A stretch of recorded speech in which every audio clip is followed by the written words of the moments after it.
I am a strong believer that the creative industry in Nigeria is actually the next oil. I believe that the Nigerian music industry in the next decade should rank among the top 20 music industries in the world in terms of penetration and in terms of revenue. But Nigeria has to go from being a production market to being a revenue generating market.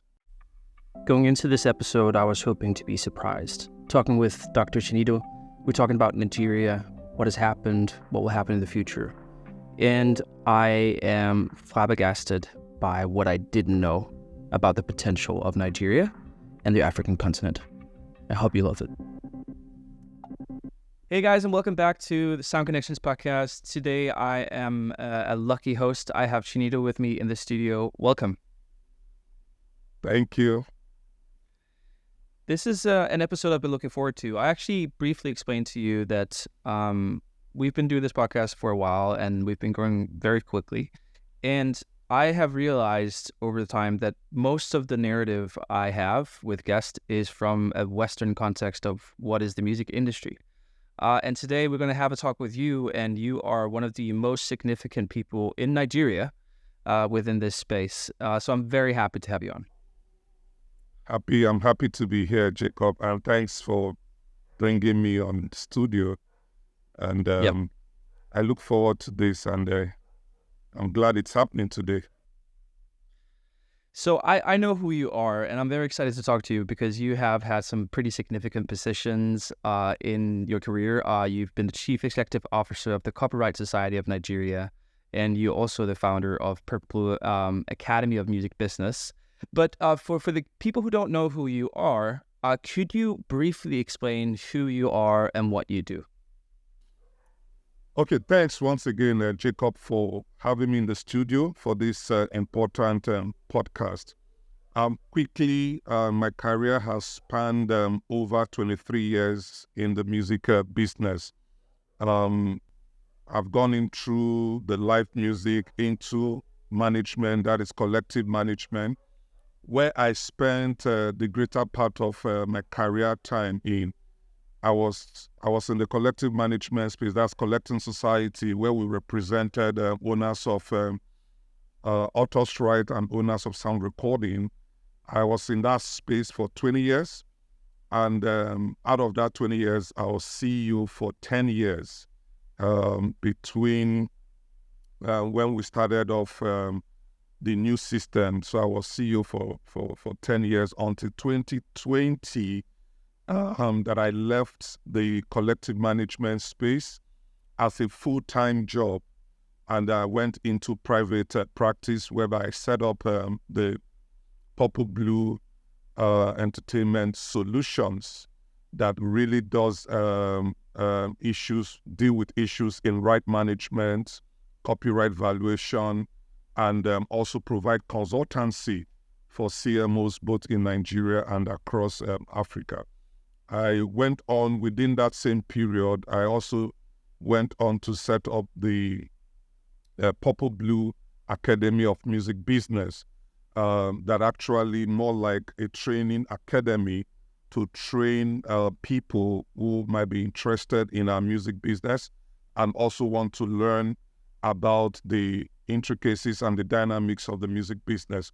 And the good thing about the academy is that it's not just focused on creators and right owners, but also focused on those who run businesses that use music. So businesses that deploy music in everyday operations, the lawyers, the accountants that have interest in the music business. So the academy, it's more like a bridge, to bridge the knowledge gap. Yeah. So, and also within that same period from 2020 up to today, I'm involved in the streaming service called Jumamo. Jumamo is a Swedish-based streaming service that launched in Nigeria. So I help manage their African operation.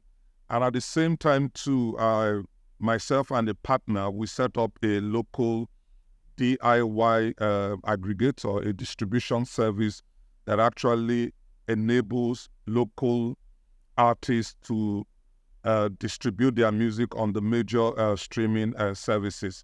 So briefly, that's what I do, and I continue to consult for a lot of organizations with respect to music business related issues. I hope that helps my Yeah, bit. that's great, man. Thank you so much, and I'm very excited about this. Before we go into your career, which we talked about before we sort of started recording, is see, okay, what is the intersection between your career and how Nigeria has developed? But before we do that, could you help me set the scene of where is Nigeria right now on the world card of music? What is happening? That's a very interesting question. There's no doubt, and everybody knows this, that the Nigerian music industry has actually witnessed what a lot of people would refer to as explosive growth over the past 10 years, what you refer as the past decade. Number one, establishing itself as a dominant force within the continent of Africa and also on the global stage. I think the Nigerian music industry has become really a powerhouse of such genres as Afrobeat. You talk about Afrobeat, you talk about Afrofusion, you talk about Afropop gaining wide popularity across Africa and even across the world. And you will be familiar with top artists like Burna Boy, Wizkid, Davido.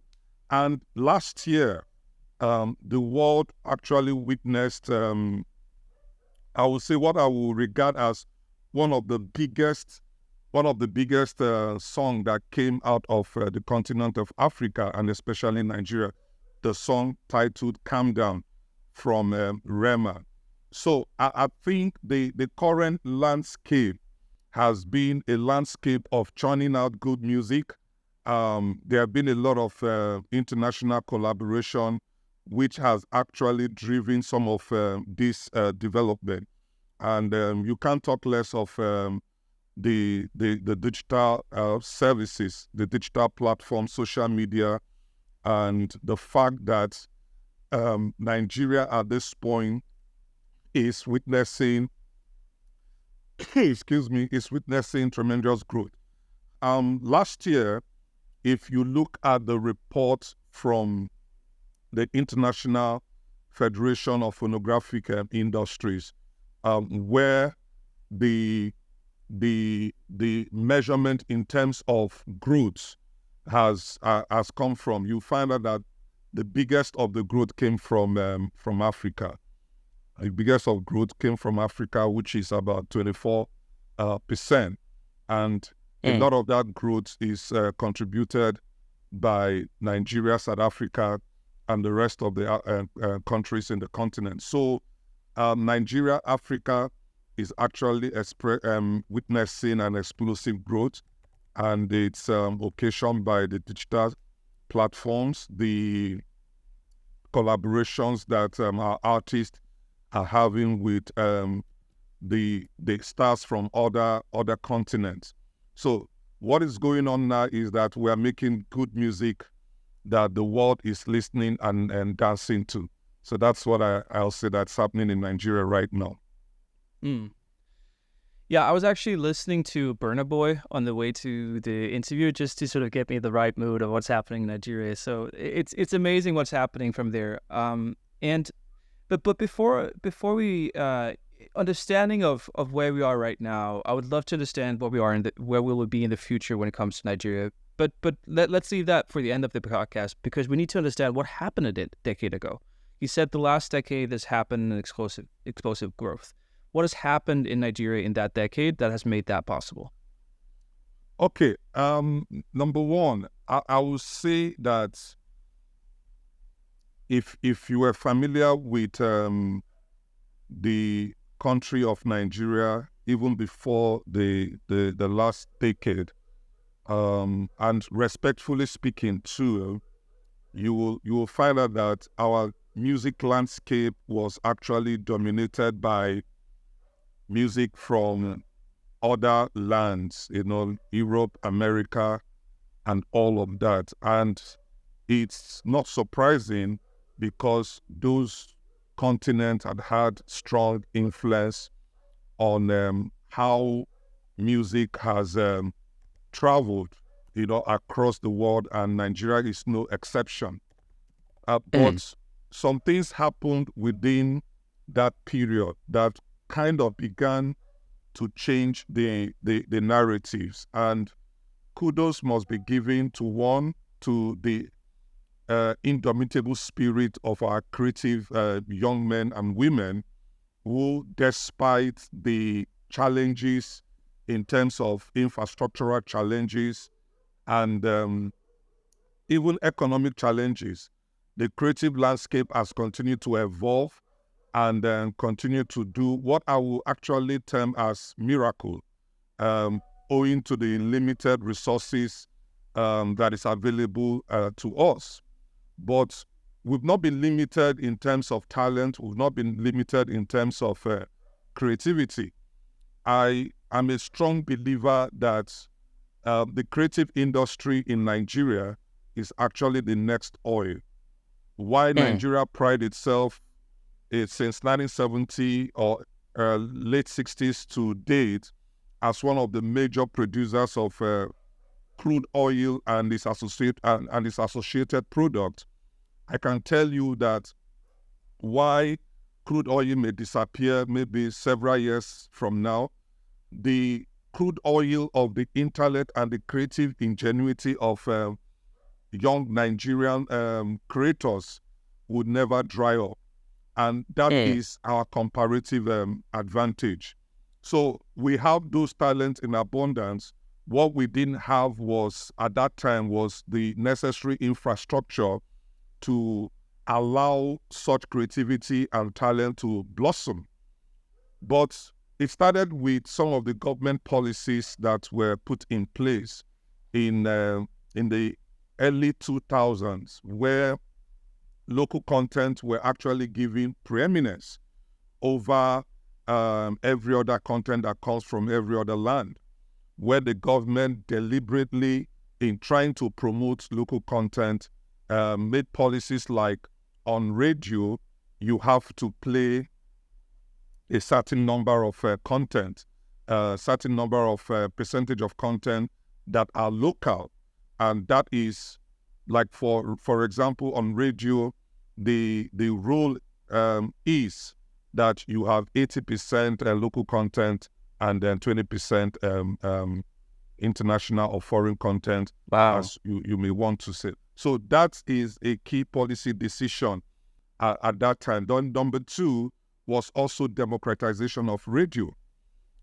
Before now, radio or television or the broadcast space has actually been dominated by whether it's the federal government or the state government. So the liberalization of the broadcast space that allowed local entrepreneurs and private people to invest in radio and invest in the broadcast space actually opened up that space. So what you have now is that you have individual entrepreneurs investing in the broadcast space. So you have more than one platform. You have more than one platform, and now you have a policy that says you have to have content that is local 80%.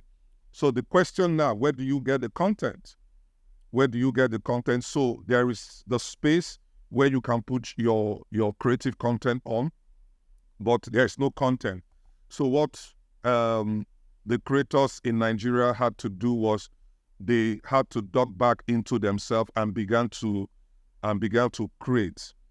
Before now, we've always had a very, very active music industry, right from the late 60s, where you have, at that time, Philips, which was one of the majors at that time. Philips will go on to become Phonogram. Phonogram will go on to become Polygram. Polygram will go on to become, I think they left at the time, but they were acquired. I think the catalog then was acquired by Premier, which is Premier Record today. Then we also used to have Decca West Africa, that later became Aphrodisia. Then we also used to have EMI in Nigeria. EMI would later leave in the early 90s or thereabout, or late 80s. But their catalogs were acquired by Ivory Music. So you will find out that between the 60s, 70s, 80s, Nigeria has always had a vibrant music industry. But something happened between the early 90s, 2000 and thereabout. Because of the cassette technology that came in, the ease of reproduction, the ease of duplication, the cassette technology brought in a lot of growth, but also brought in the issue of piracy. There was demand, but the market was not able to cater for the demand. So piracy swept in, and the industry reacted very slowly at that time. The CD technology also came. Pirates took advantage of that. And what we had was that the major investors in the music recording industry, which were actually the majors at that time, they all left. And because they left, the local entrepreneurs found that, okay, we can actually fill in those gaps, even though piracy was high. And that also gave rise to local labels like Kenny's Music, West Side Music. All these were local music that came into the space. People like Chocolate City, Storm 360, they all came in to fill in the gaps when the international labels left. So that also was more like a training ground for them to begin to show what they could do. And like I said, the policy of more of local content also helped the growth. The policy of liberalizing the broadcast space also brought in and space. So those were the beginning of what we are beginning to experience today. So I'll say that all of that now, with technology advancing, and we now have the digital platforms where even the process of record making has been democratized, even where artists could sit at the comfort of their homes and they could actually distribute music that could be seen and heard across the world. So technology has come to also play its own major role. But something also added to this, that in late 2001, because Nigeria didn't have the fixed, not that we didn't have the fixed telephones, we used to have the fixed telephone, but it was very limited. It was very limited that you can count the homes that actually had a fixed telephone at that time. So here came in 2001 mobile telephony.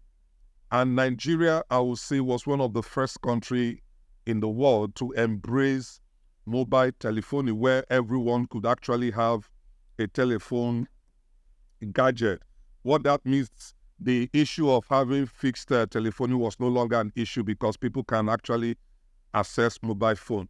Now, the entrance of mobile telephony also democratized the music industry in terms of opening up the industry for new opportunities. And that opportunity could be seen up until 2017. That up until that,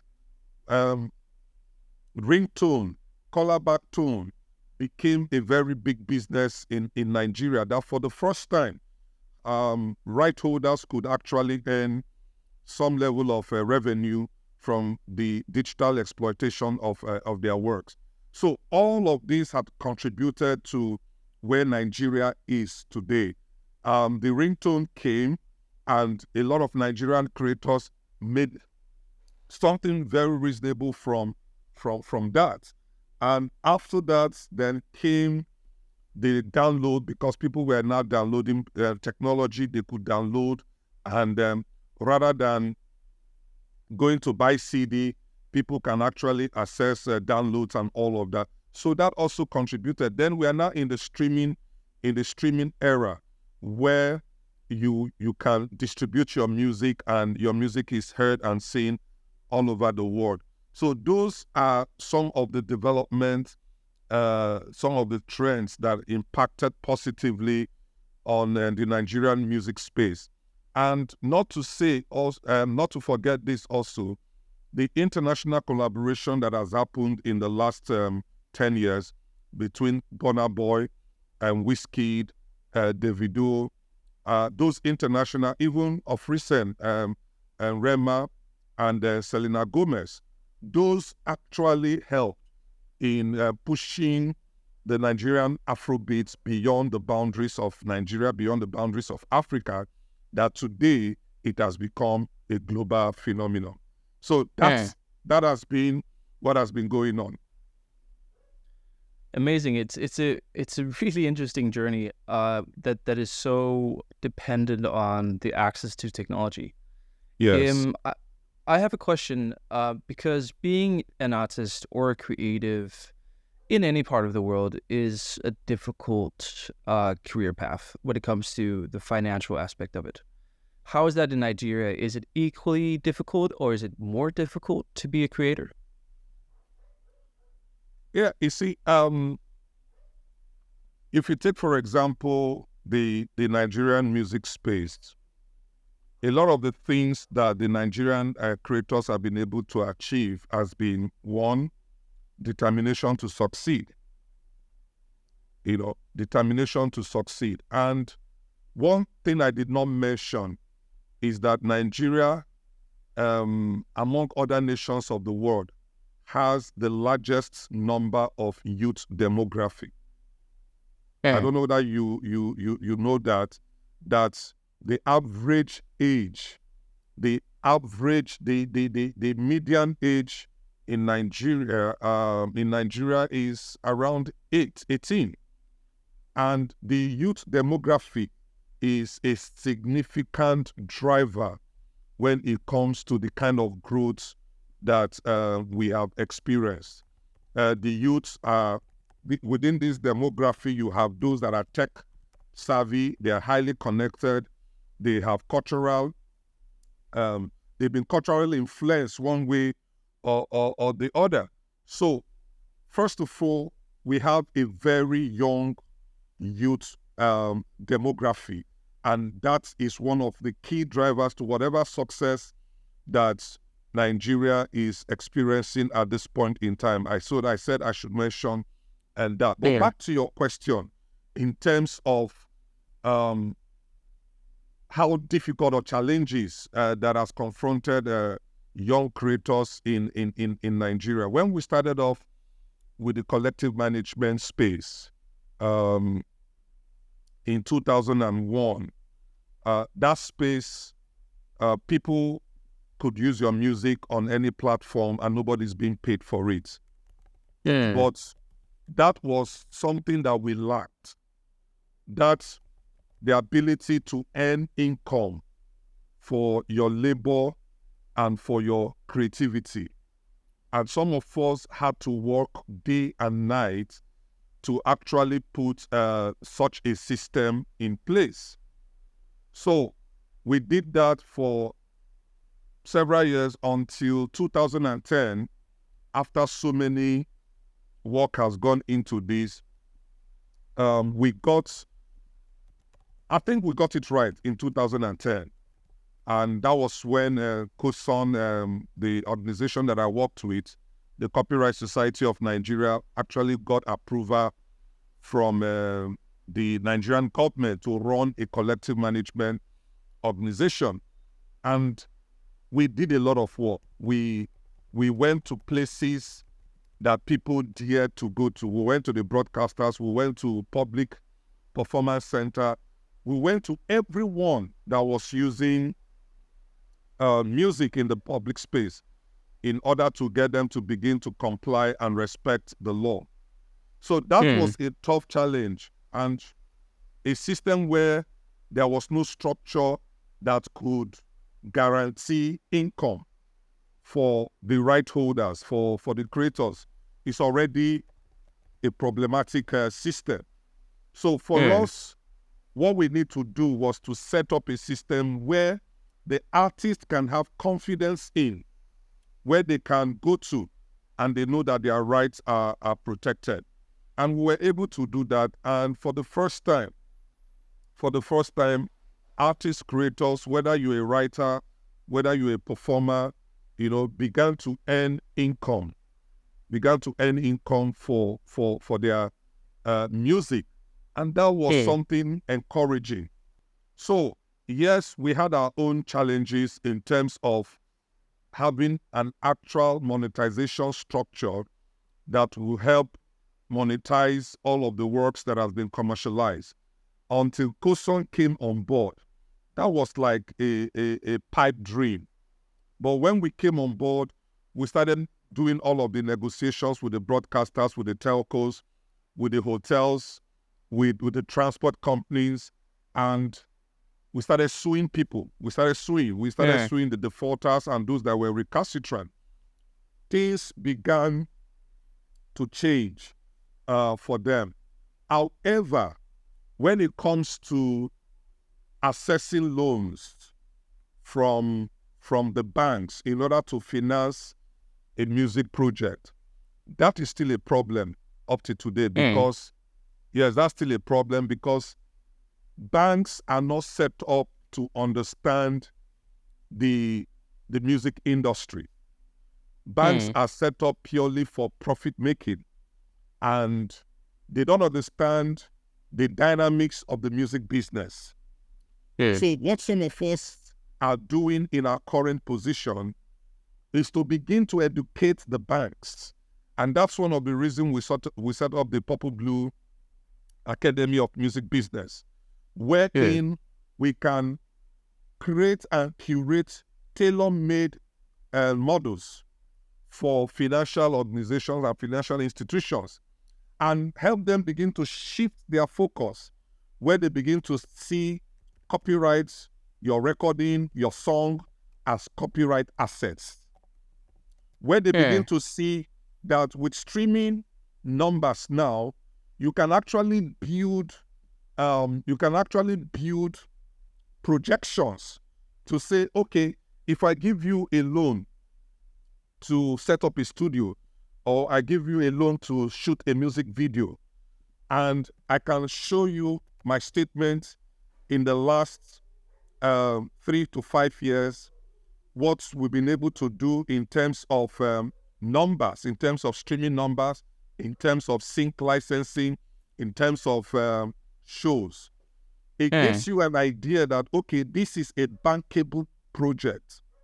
So what we are doing is try to change the mindset of those in the financial institution to begin to see the music business as business.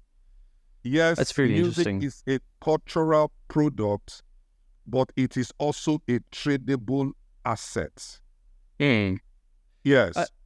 I have a question that maybe is rather financial, and I'm probably going to go into order that I shouldn't be in, but I'm going to ask it anyways, because while you were talking, there's a lot of things that really interest me, and while we were talking, I have this AI tool I use for searching, which is really, really easy, and I was just thinking, okay, what is the gross domestic product per capita in Nigeria right now? And it's around $2,000 per year per capita, and that's around 30 times less than, for example, America. So Yes. my thought was, and I might be wrong, so correct me if I'm wrong, if you have a copyright system and a collection society or a remuneration structure that actually pays out to Nigerian creatives as they should be paid.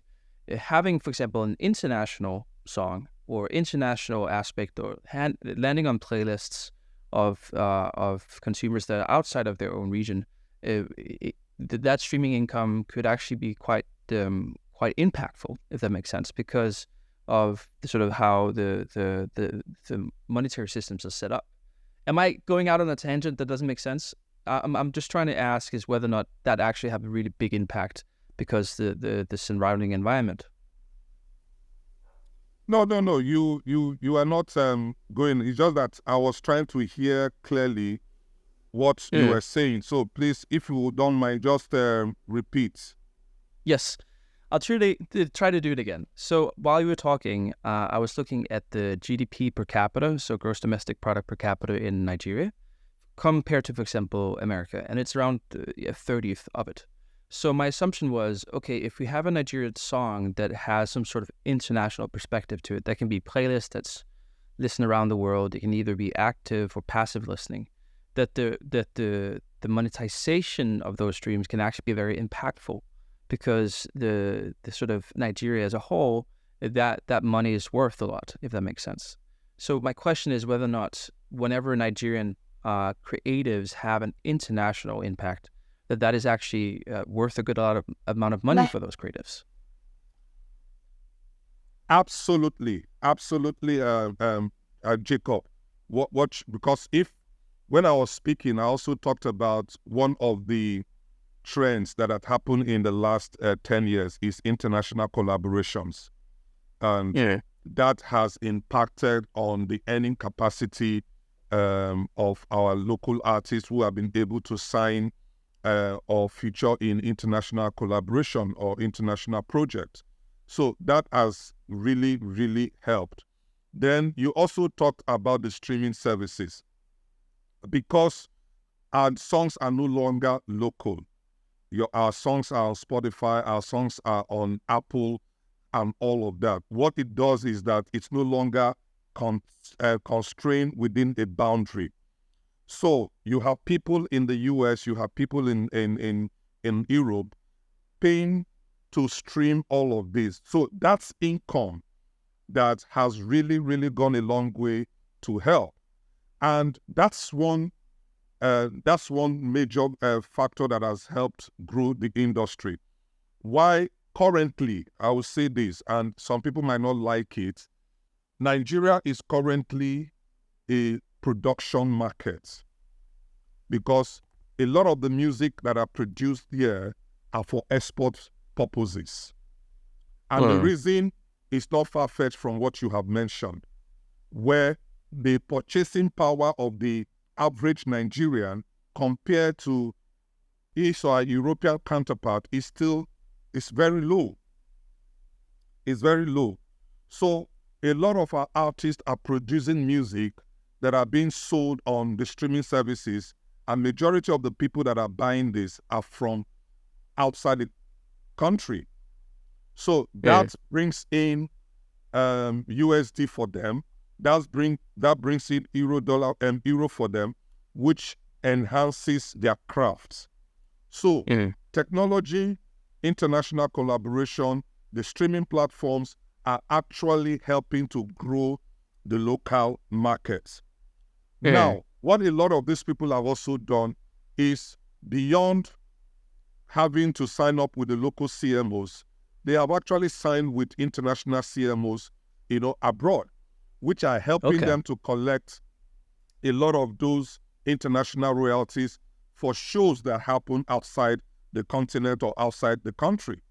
So all of these are playing part. So that is why any artist that is releasing a song today want to make sure that their songs are on the major streaming services or even on YouTube, because the borders have expanded.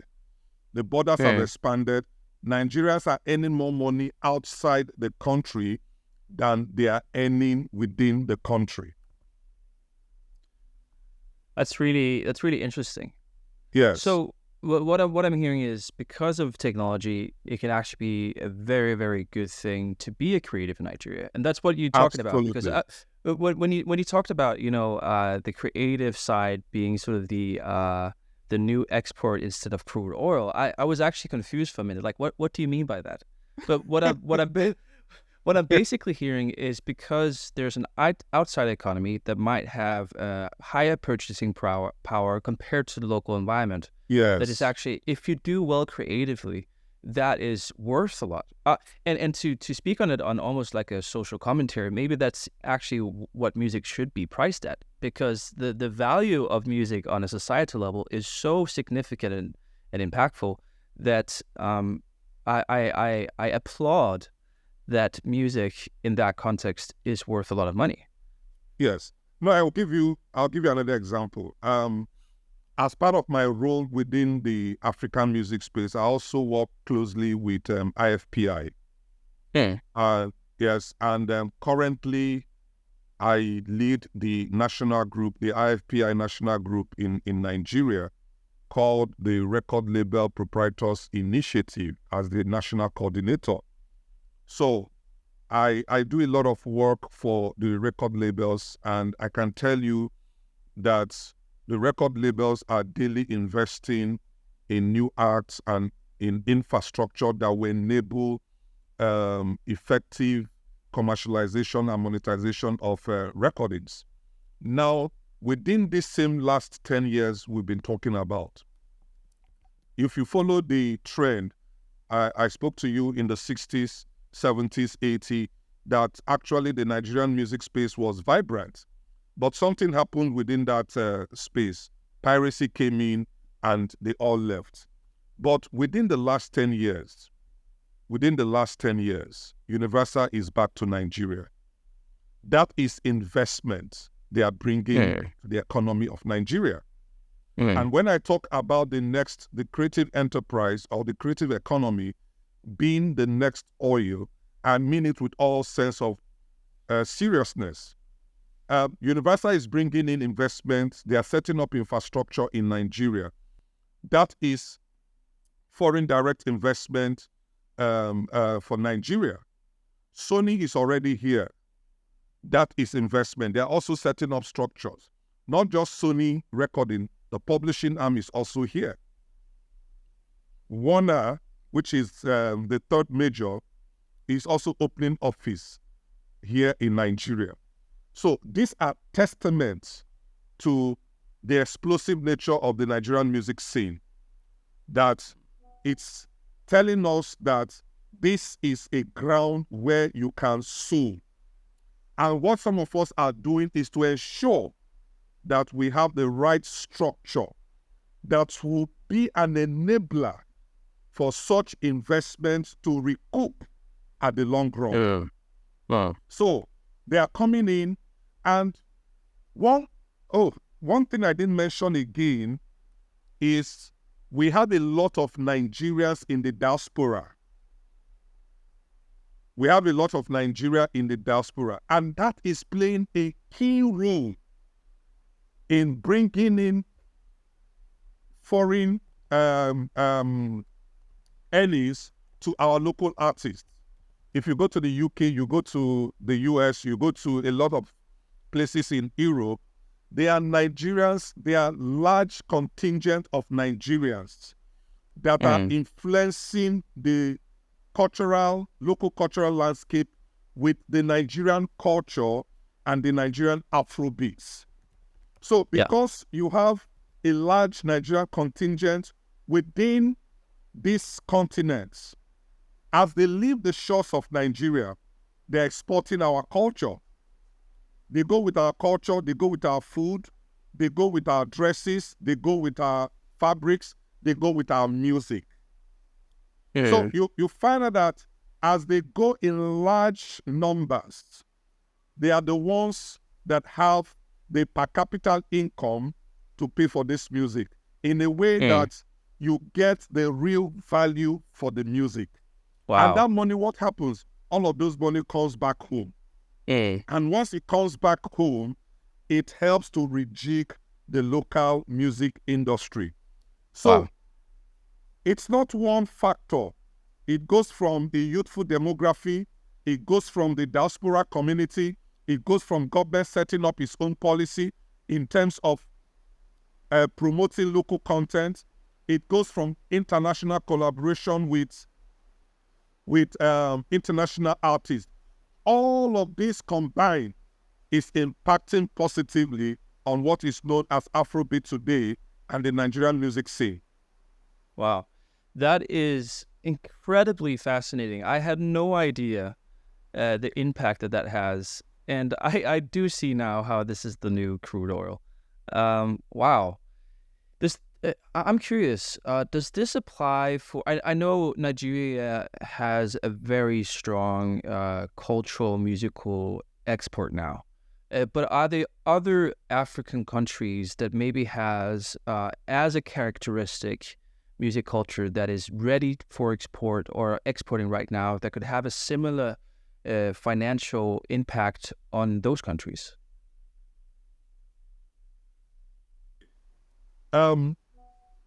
Before Afrobeat, before the world embraced Afrobeat, there have always been other African genres across. Even within us, we still have our highlife, we still have our juju, we still have our Fuji, we still have our bongo music. We still have all those indigenous music. And what we call Afrobeat today is actually a fusion of all of these local genres, of this indigenous genre. That's what is Afrobeat. And if you're familiar with the African music landscape, there's another genre that is doing very, very well, as much as Afrobeat is doing well, and that's Amapiano from South Africa. Yeah. Yes, that's Amapiano from South Africa. And you will know, you will have known that when you look at the development of the music industry between South Africa and Nigeria, that is structural wise, South Africa seemed to have fared better in terms of having better structure and a better well-managed environment than Nigeria. And we have the talent, but we're also trying to put our structures together, because when you look at international report like the IFPI report in terms of revenue, when you look at in terms of revenue, there's no surprise that South Africa is top there. South Africa generates more than 70% of the revenue on the African revenue report. And it's simply because of the kind of structure that they have been able to build over the years. And now this structure has made it possible for people to earn revenue from the exploitation of their work. So South Africa is a key market. You can, in terms of revenue, they are number one in Africa today. Another key market is Kenya. Kenya is a key music market in the continent. Tanzania is another key market. Ghana is another key market. Now, these are markets within the sub-Saharan Africa, because Africa somehow has been divided into two. You have the sub-Saharan Africa, then you have the MENA countries, which is countries within the North African zone and some part of the Middle East. So that forms, but within the sub-Saharan Africa, South Africa in terms of income generation has been top for some years now, and this is due to the kind of structure they've been able to build over the years. And we're trying to do the same thing in Nigeria and even put better structures, but it's a lot of work. And some of us are very committed at ensuring that such structures are put in place. We already have the law. We already have the law in Nigeria. I'm bold to say today that within the African space, Nigeria actually have one of the newest copyright law that has been able to incorporate development within the digital and internet space. whether it's the treaties on WCT, WPPT, whether it's the Beijing treaty and all of that. We have all of that. Now, the thing is to be able to build structures, put the right infrastructures in place that will enhance the earning capacity of Afrobeat, not just within, not just outside of the country, but even within, so that those who are investing within the country can actually be giving some assurances that they can get their money back. So yes, beyond Nigeria, there are also music centers across Africa, countries that are also doing very well in terms of putting out music there that people are buying internationally. And I've just mentioned some of them. That's absolutely fascinating. One of the things that I thought about now is one of the things that I have when I discuss music and I discuss the future of music is the perceived or practical value of music from a consumer standpoint. Because when you look at least from the area that I'm from, streaming service is not worth a lot, and that's sort of how they consume music, and that is sort of the value of music on an everyday person's life. But then when you look at it from Nigeria's perspective, that value is probably closer to what is actually worth if you compare it to other industries and other impacts. And I've been dabbling and really confused about that concept of value of music from a consumer's perspective. But it's so fascinating to see it from a Nigerian perspective where that is actually significant. And one of the interesting things, just as sort of as a comment, and we sort of soon out of time, and thank you for being very, very generous with your time, is I like math. And again, while you were talking and I'm listening completely, I have this AI tool on the side where I do some math once in a while because I think it's quite interesting. Because I was listening to a Music Business Worldwide podcast here actually a couple of days ago where they're talking about Nigeria. And what they said is I think it's in 2023, the music industry revenue from Nigeria was around $44 million. And I was thinking to myself, oh, that's interesting. What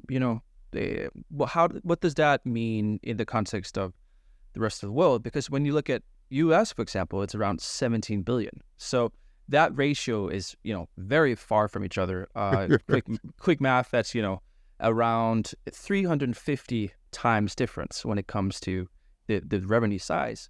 But I was thinking, because we just talked about gross domestic product per capita, and I was doing the calculation on the side. So very interesting numbers, and this is very quick math, is that equivalent per capita, the U.S. is only 8 times bigger economy in music than Nigeria is.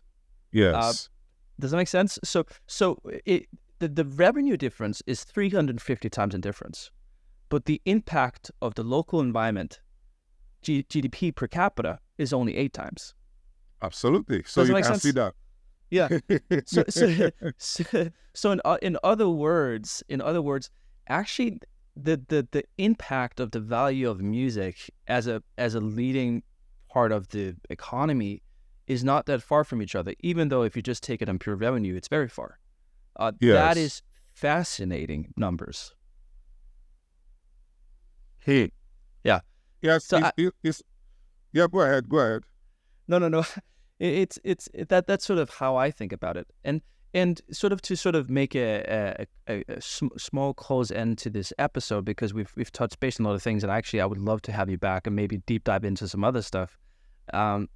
It is just, Nigeria is a space that is developing. You have creators that actually, when they do well, actually being compensated to a level of value that they probably should in other regions. And the impact of the local community of creativity is immense. I'm going to ask you a couple of last questions. Where do you believe that Nigeria will be in the future of the music industry? How are they going to impact more, and how is it going to impact the local environment more? Okay. Where will Nigeria be? in the global music space, I will say this. I think the future looks very bright for Nigerian music industry. And I'll go back to what I said, because as long as we continue to maintain a young, youthful demography, which is tech savvy, the future is bright. Number two, Nigerians, because they are tech savvy, a lot of individuals are beginning to dabble into what we now call music tech entrepreneurs, people that are creating solutions in order to enhance the music business. Wow. So that is happening. I will give myself as an example. I'm practically within all the spaces in the music industry. I run a streaming service. I run a distribution service. Yeah. And what that says is the entrepreneurial spirit of the average Nigerian is to survive. Yeah. Yes. And you don't need to look too far to know why. The reason is not far-fetched, is because we are in an environment where, unfortunately, we do not have the kind of structures that you guys have overseas. So we need to think in and decide to survive and to make something meaningful out of our lives and out of our crafts. Having said that, for some of us, as long as we have the right structures in place, I believe that the Nigerian music industry in the next decade, we should rank among the top 20 music industries in the world in terms of penetration and in terms of revenue.